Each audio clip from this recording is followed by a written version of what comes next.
अमरावतीत 2 चारचाकी वाहनांचा अपघात झालाय। अपघातात 5 प्रवासी जखमी झाले। 2 वाहनांची आमने-सामने धडक झाली आहे। जखमींवर रुग्णालयात उपचार सुरू आहेत।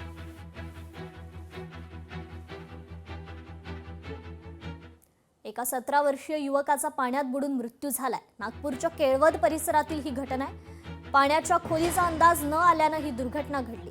केळवद परिसरातील कपिलेश्वर मंदिर संगमावर घडलेल्या या दुर्दैवी घटनेने संपूर्ण परिसरात मात्र शोककळा पसरली आहे। कुटुंबासोबत दर्शनाकरता आलेल्या 17 वर्षीय युवकाचा पाण्यात बुडून मृत्यू झालेला आहे।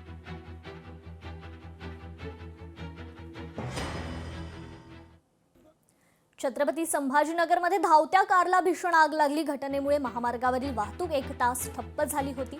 आग आटोक्यात आणल्यानंतर वाहतूक पुन्हा सुरळीत करण्यात आली। ब्रेजा, उसका नंबर क्या है दिखेंगे क्या इसमें? MH28। अरे यार नहीं दिख रहा अंधेरे में। MH28 number. तर नाशिकमध्ये बडतर्फ पोलीस कर्मचाऱ्याचा मृतदेह आढळून आलाय। कर्मचाऱ्यानं आत्महत्या केल्याचा संशय। एका हॉटेलच्या खोलीत हा मृतदेह आढळलाय। इरफान मनसूर शेख असं या कर्मचाऱ्याचं नाव आहे।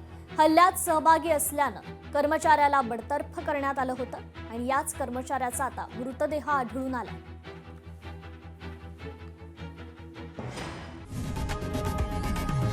लोकशाही मराठी ऐका, पहा, जागरूक रहा।